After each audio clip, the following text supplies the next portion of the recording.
Highlights of the news. Ousted Niger President Bazoum urges international communities to restore constitutional order. Sea drone attack reported on Russian Black Sea port on Novorossiysk, and 2 U.S. Navy sailors charged with spying for China. Good afternoon and welcome to Friday's edition of Foreign Tidbits. My name is Emily Tari Mbero, and our details of the news. Thousands of people rallied in Niger's capital in support of the coup that toppled the democratically elected government as security concerns mounted among Western nations. Demonstrators in the heart of Niamey, some brandishing giant Russian flags, chanted anti-French slogans at the rally called to mark the anniversary of the West African nation's 1960 independence from France.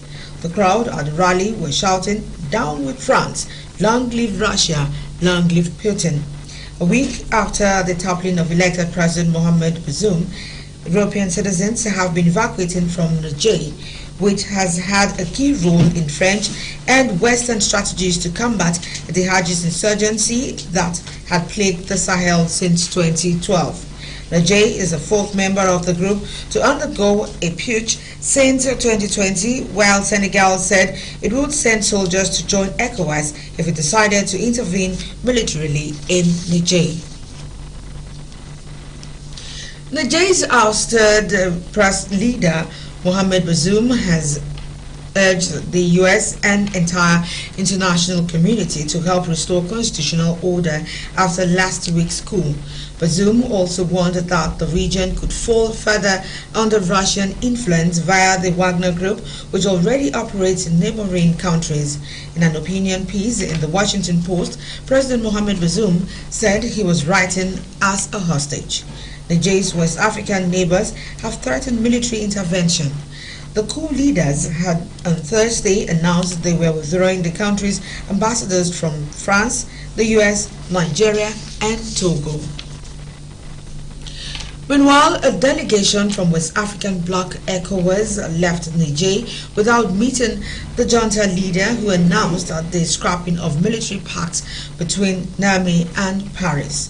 A delegation from West African regional bloc ECOWAS arrived in Niger for talks with coup leader General Abdurrahman Tichani, led by a former Nigerian head of state, Abdul Salami Abubakar. The delegation was initially scheduled to present the demands of the ECOWAS leaders. The dignitaries left a few hours later without having met the head of the junta or overthrown President Mohamed Bazoum. Nigerian President Bola Tinubu, the bloc's chairman, urged representatives to do whatever it takes to ensure a conclusive and amicable resolution of the situation in Niger. Zimbabwe's President Emmerson Mnangagwa has inaugurated a Chinese-funded power station that he said would go a long way in easing power shortages ahead of national elections. Mnangagwa, 80, who is seeking a second presidential term on August 23rd, has been on a ribbon-cutting spree as he attempts to portray himself as a go-getter and reassure voters about the state of the economy. He opened a coal mine on Monday and a clinic on Wednesday before heading to the northwestern town of Hwange to officially launch a 600 megawatt coal-fired power plant. Analysts expect a tense vote later this month amid a crackdown on the opposition and the disaffected population battling hyperinflation, poverty, and high unemployment. Addressing supporters at the local stadium after the opening, Mnangagwa said that the new plant would be a critical enabler of development, adding that Zimbabwe is open for business. Now, Pakistan's National Assembly will be dissolved on August 9th, 3 days before the completion of the 5-year parliamentary term. Prime Minister Shehbaz Sharif made the announcement during a dinner hosted for the members of his ruling coalition. A senior government minister who attended the meeting told newsmen on condition of anonymity that Sharif has been in power since April last year, when his predecessor Imran Khan was removed following a no-confidence vote in Parliament. The dissolution of the National Assembly sets the stage for general elections later this year.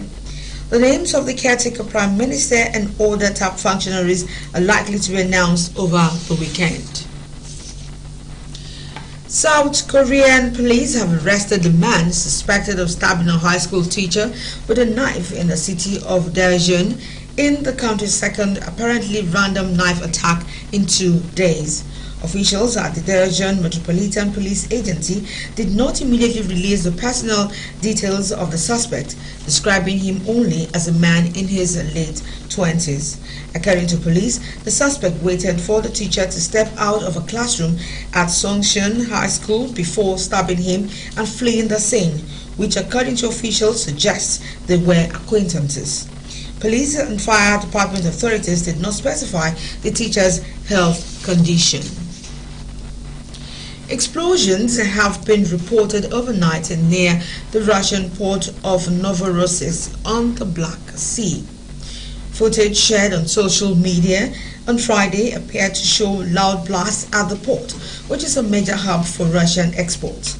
Russia's defense ministry said it had repelled a Ukrainian attack on its naval base there with 2 sea drones.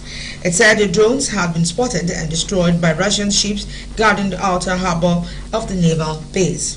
While the ministry did not comment on any damage, Ukrainian intelligence sources have told various news outlets the Olengorsky Gonak, a landing ship designed to carry equipment and personnel for beach landings, was hit. Former President Donald Trump has pleaded not guilty to charges he sought to overturn the 2020 election results in the United States. He has made his first court appearance to respond to a new federal indictment against him. Trump entered his plea during an arraignment hearing at the Barrett-Prettyman United States Courthouse in Washington, D.C.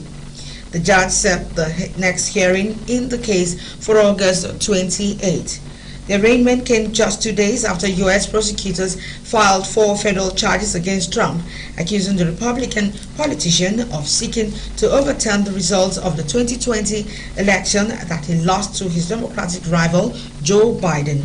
The case is the third criminal indictment filed against the former president since March. Trump also faces state charges in New York over an alleged hush money payment to an adult film star and federal charges linked to accusations he mishandled classified government documents at his Florida estate. Trump has denied all wrongdoing and framed the indictments as attempts to derail his campaign.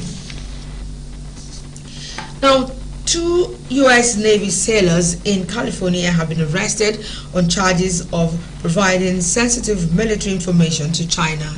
Jin Chao Wei, 22, a naturalized U.S. citizen, is accused of conspiring to send national defense information to a Chinese agent, while Petty Officer Wang Heng Zhao, 26, was arrested on charges of accepting money for sensitive photos and videos.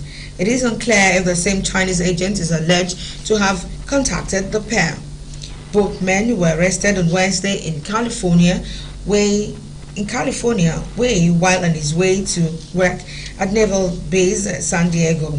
Prosecutors who announced the charges during a news conference in San Diego said Mr. Wei, who served as a machinist mate on the amphibious assault ship USS Essex, held a security clearance and had access to sensitive information about the ship. And now to end this week's Foreign Tidbits, a recap of some of our major reports. Ousted Niger President Bazoum has urged international communities to help restore constitutional order.